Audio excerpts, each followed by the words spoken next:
and welcome to a new vlog. No, I don't have contacts. My glasses are just bothering me, so I don't have them on right now. I wanted to let you guys know, since this is week 2 of the Magical Readathon, I was able to get North is the Night into Inscription. Since I moved the Dalglish book to the Golden book, I was able to fit in North is the Night in that slot. So I did get some points for it. It was just an extra class. And I was able to put the 600-page chonker that I added to the Readathon willy-nilly into the actual Readathon stats.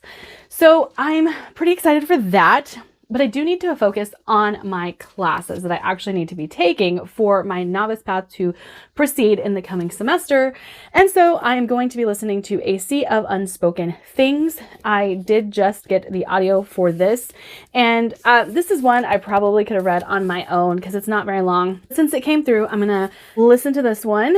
And that will leave me a tandem read for whenever I do get to the Radiant King as my golden cover, which, let me look at my sheet again. Oh, upside down. Can't see anything. That will cover astronomy. That's the color wheel one. So, and then I'm going to try and fit To Cage a God to the end of this readathon. If not, I will be participating in May the Force read with you, and maybe I can get it into that one.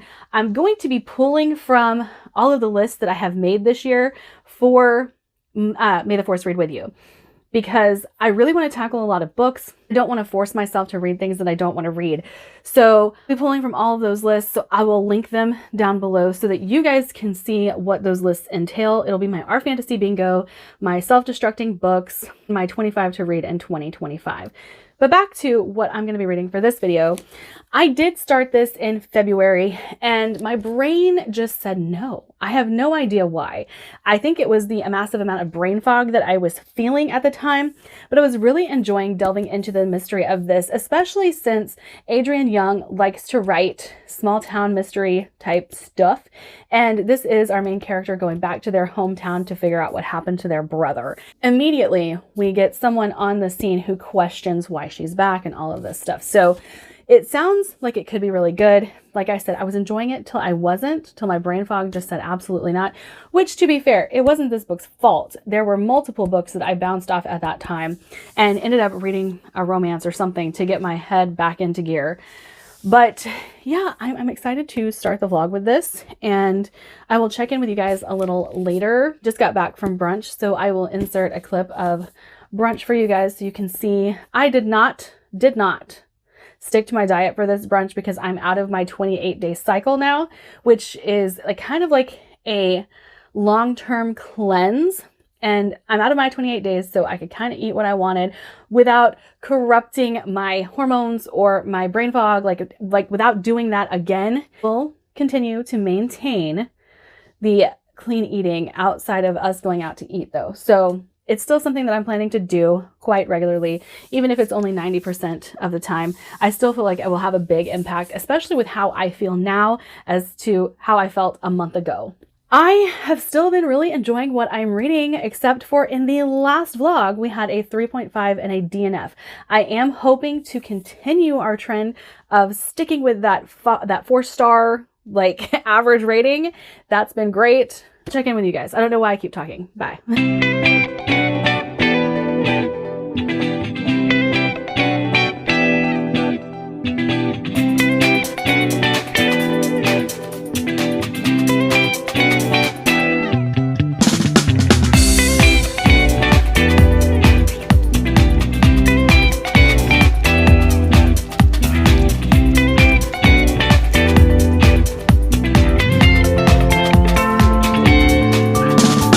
Hi, hello. We are back with the selfie stick because I, again, am in the middle of my floor. So I have finished A Sea of Unspoken Things. I liked this. This was not my favorite Adrienne Young, which I get granted, I've only read one other of hers. I do have another one to read.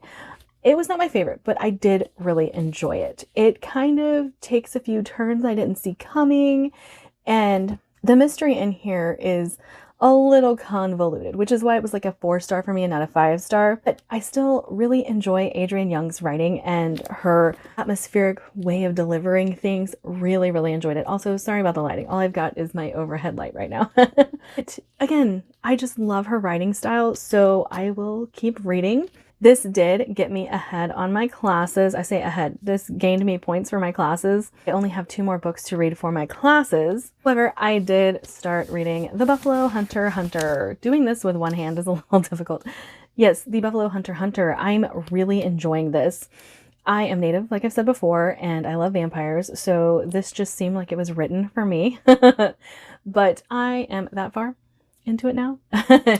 And like I said, just really enjoying it. I do think this has the potential to be a 5-star. It's there currently. I'm liking the writing style. I'm liking the epistolary style of the book. I said this to my husband. It kind of has like an Inception feel, or like Assassin's Creed, where you're playing as like the main character of someone else's story. So that's, I mean, I don't even know how to explain that any other way. We have our main character who has found a journal. They're not the main character though. The vampire is the main character, or the priest. There's another, like, there's multiple main characters in here, I would say. Journal is the Lutheran priest. He is talking about this Native American man that he has encountered. And we kind of all know that the Native American that he has encountered is said vampire. But then we have a girl who inherited this journal, or found this journal, and knows it's her great-great-great-grandfather's journal, and they are parsing out the pages of the journal. And so it's very interesting the way it's done. Usually structure like this would bother me. So far it's not, because it's very much focused on the vampire hunter, you know, or the buffalo hunter. And so I'm really enjoying this a lot. Now, another thing, I have not started this book yet, but I am about to, because I am trying to be very, very quiet, mouse-like. My husband has a new schedule, which is having him at like 5 a.m. wake-up time. And so I'm going to actually sit and read Manhunt. I have been really wanting to read this. It's been at the top of my horror list for a while, but it's humorous, so I'm worried. I am definitely feeling that I could either love this or DNF it, and I'm not sure what's going to go, like which way it's going to go. So we shall see. We shall see. The cover still cracks me up, but I am still really enjoying what I'm reading so far. So I can't say anything bad. I can't say anything negative about what I've been reading. Everything's been like a 3.5 star or above for a while. So the readathon's going quite well. I have decided to participate in another readathon, which you guys will see very soon. I've already built my TBR. I can see it. It's sitting right there. I have a book haul that I need to film. Obviously, I need to film my March wrap up as well. I am getting behind, guys. Getting behind. That might just be the flavor of the year, though. Like, I do things on my own time. Just so I don't burn out. And I'm still enjoying what I'm doing here with you guys on BookTube. I didn't say much about this, though. Kind of want to circle back around. We have a girl who is going back to her hometown after going through a pretty horrific event in her childhood. So she hasn't been excited about going home. She left, she escaped that life, only to get a call that her brother was mysteriously killed. And no one really knows what happens. They think that a stray bullet from a hunter in the woods surrounding their house is what killed him. But then things start to twist and turn. And he is part of a scientific project. So she's gathering up all of his data that he's collected and sifting through it, figuring out what has been going on in his life in the last few years, who he's been in contact with, all of those things. All of those things also start to point to the fact that he may have been murdered. And she really thinks this is the case. So she starts to do her own little investigation into what has happened. And she wrangles her ex-lover into helping her. And things go from there. So, like I said, I really, really enjoyed it. But the plot does get a little convoluted. It twists and it turns. But I still really enjoyed it. It just didn't hit that 5-star read that I was hoping it was going to be. So, very, very good. That is it for now. I will check in with you guys later.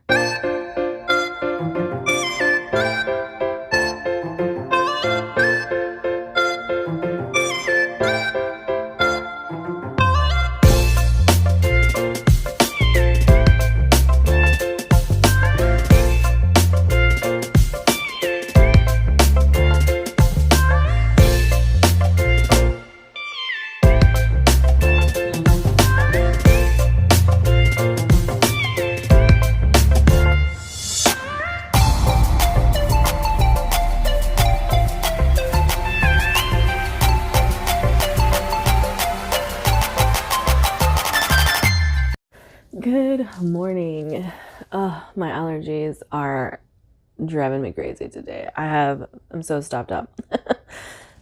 I'm glad I recorded my videos yesterday because I am barely able to breathe.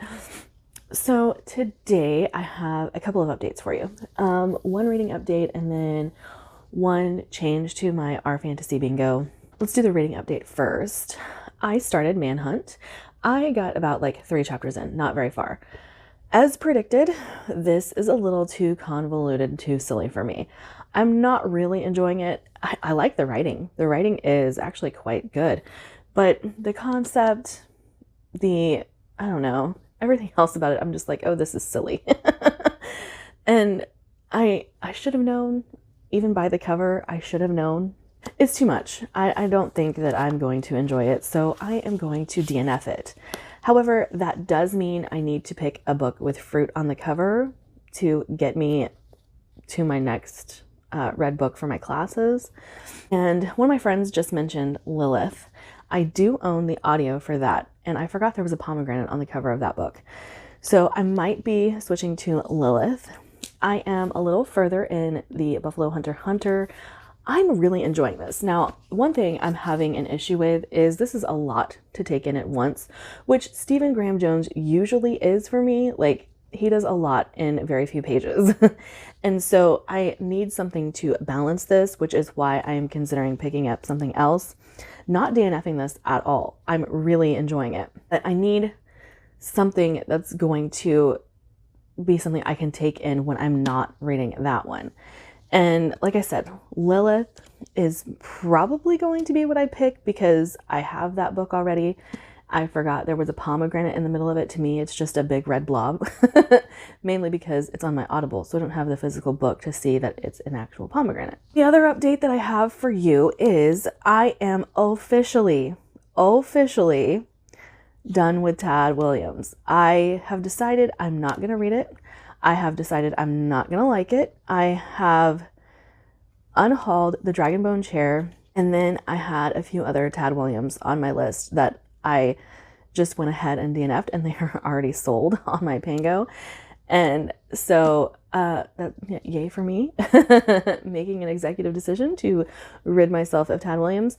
I want to love classic fantasy so badly. I really do. And I really want to see what came before the ones that I love now. And it's just not for me, and I need to accept that. So what does that mean for my Our Fantasy Bingo? I am adding another classic fantasy to the list because I had to pick one that was published in the 80s, but I'm going for the original Grimdark. I do still own The Black Company. Now, the reason I am going ahead and switching out a classic fantasy for a classic fantasy is because I want to see the original Grimdark story, and the books are short. I'm not having to invest in a 800-page book to see if I like it. I think that's the way to go for me.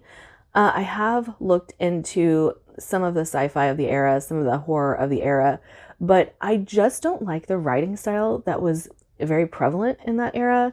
Everything is way too descriptive. Let's just bring in King to this. You guys know I am not a fan. I like the man himself. I like his stories.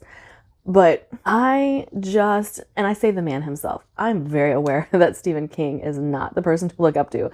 But his advice on writing, I have taken to heart. His advice on how to build character and how to build worlds and things like that. I really think that he's able to give very good writing advice. So that's what I'm talking about when I say I like the man himself. King is way too descriptive for me. He gets way too wordy sometimes, and I end up not liking the books because of that. I am so sorry. My allergies, like I said, they're just driving me crazy. Whew. Okay. Yeah. So The Black Company will be on my Our Fantasy Bingo in lieu of the Dragonbone chair. Lilith is probably what I'm going to be picking up for my fruit on the cover, since this one didn't work for me. I do like weird horror sometimes, but sometimes I'm like, what the hell am I reading? Like, and why am I reading it? And why did I choose something humorous? Like, I need to learn that humor is just not for me. I need to learn that classic fantasy is just not for me. And yes, I'm switching out classic fantasy for classic fantasy, but what can you do? When it's published in the 80s, there's not really much you can do on that front unless you just don't read it. That's the only update I have for you guys right now, but I felt at least, you know, the DNF and the change in my Our Fantasy Bingo was significant enough that you guys would like to know. Also, don't judge my hair. I just woke up, I brushed it out, but you know, my hair is very curly, very, very curly. And when I straighten it and then sleep on it, it decides to do just a frizz instead of, you know, actually curling. But I will check in with you guys later whenever I pick a new book, or if I pick a different book for the fruit cover. But I do think Lilith is a good option when I get further in the Buffalo Hunter.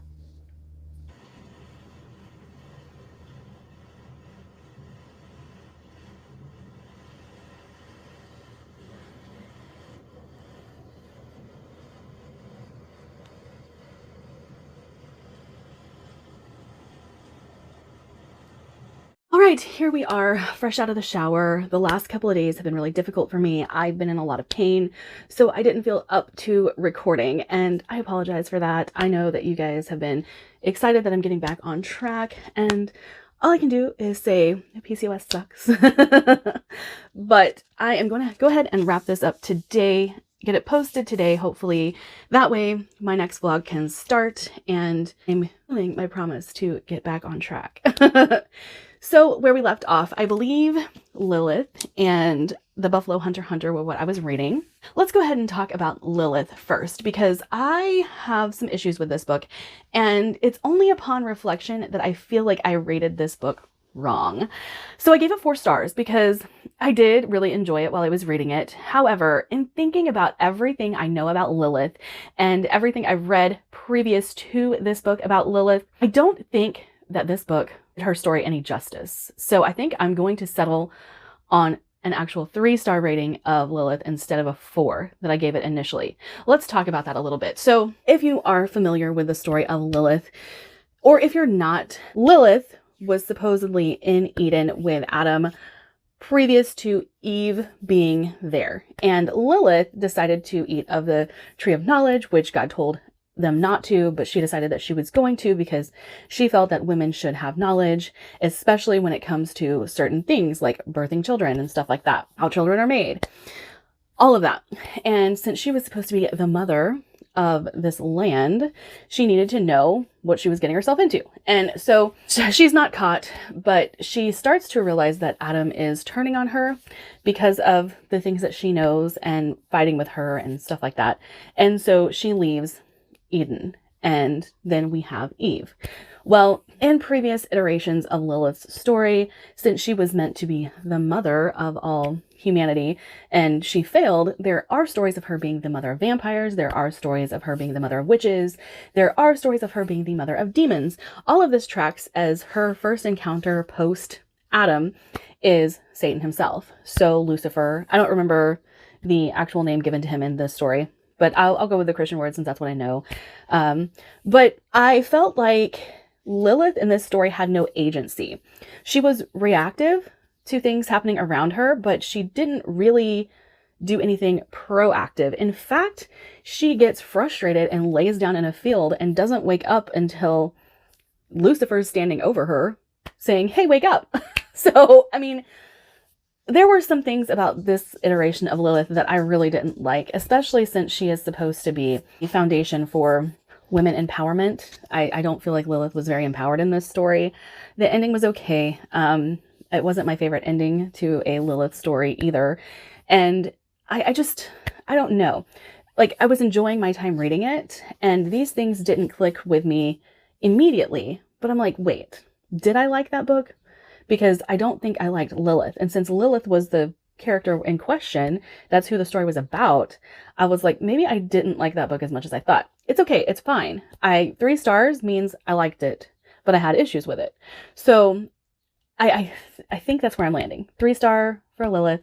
That does mean that I am progressing because that is another book for my classes for the readathon. I'll post an image here so you guys can see my progress. I do still have Buffalo Hunter to talk about because this has taken me all week to read. This is a problem I have with Stephen Graham Jones's writing.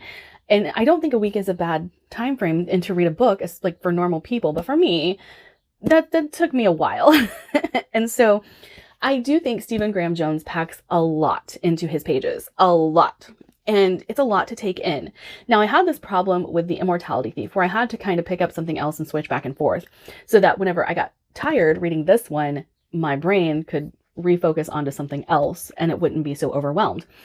But that doesn't mean I don't like Stephen Graham Jones writing. It just means he puts a lot into it and my brain says, okay, wait, let's slow down.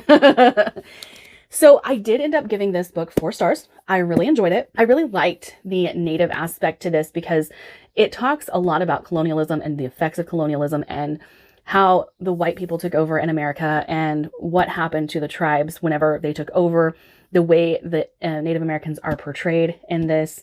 And, you know, all of it was fighting back or losing entire tribes to people just coming in and eradicating them because they wanted the land, illness, the buffalo being hunted to near extinction, all of that stuff. That is all in here. That's a lot of what Stephen Graham Jones tends to write anyway. And he puts it into a horror story so that he can show you exactly how horrific these things were. And I really enjoyed this. I liked the vampire aspect of this and that vampires were brought by the white man as well. And I thought that was entertaining. And the way vampires transform in this is really cool. The way their lives are extended, how they get through life without people realizing what they are, who they are. And that was probably my favorite way I've seen that trope handled ever. I really liked it. But yeah, 4 star. And I think it could have been a 5 if my brain would have settled in and focused and I could have read this all in one go, but I couldn't. And so that's where that comes from. I highly recommend it though, especially if you're Native or you're interested in Native culture and want to know more about what happened during that time period when the white man took over the Native lands. And yeah, that's all I can say about that. I really, really enjoyed it though. So that does get me more points towards the readathon because it's one of my extra classes. I had to pick an epistolary novel. I don't have my sheet. Let me see if I can find it. I found it. I have a big stack of papers for readathons and stuff that's upcoming. Oh, I also have my horror bingo board. I've kept it under wraps for quite some time because I wasn't sure I was going to finish it. I had been reading so much fantasy and sci-fi and not reading horror. But now that I'm picking up on the horror books again, I do think it's something that I want to complete. So if you guys want to see what I have on my bingo board, what I've read, let me know because I know a lot of people in my Discord have been really excited about that. But let's see, epistolary book. Oh no, that's right. That's right. I used this for animal studies, steal a book from another TBR. I went to find someone who had Buffalo Hunter on their board because I needed to shift something. And epistolary is for our fantasy bingo. So not only have I got points for Magical Readathon, I completed another book for my our fantasy bingo with Buffalo Hunter. Now that does mean I have 1 book left for my studies, Moon Warden, but that book is going to be The Radiant King by David Dalglish. And after this, my brain kind of needs a break. Do think that I will probably pick up Check and Mate, but that is going to be in the next vlog. And I will go ahead and wrap up this vlog here and see you guys in my next video, which will be tomorrow. And I'm so sorry that you're getting back-to-back videos from me, but I wanted to make sure this got posted and I had already scheduled the next video for tomorrow. So yeah, like, subscribe, do all the fun things. I hope you guys have an excellent day and an excellent readathon month. Bye.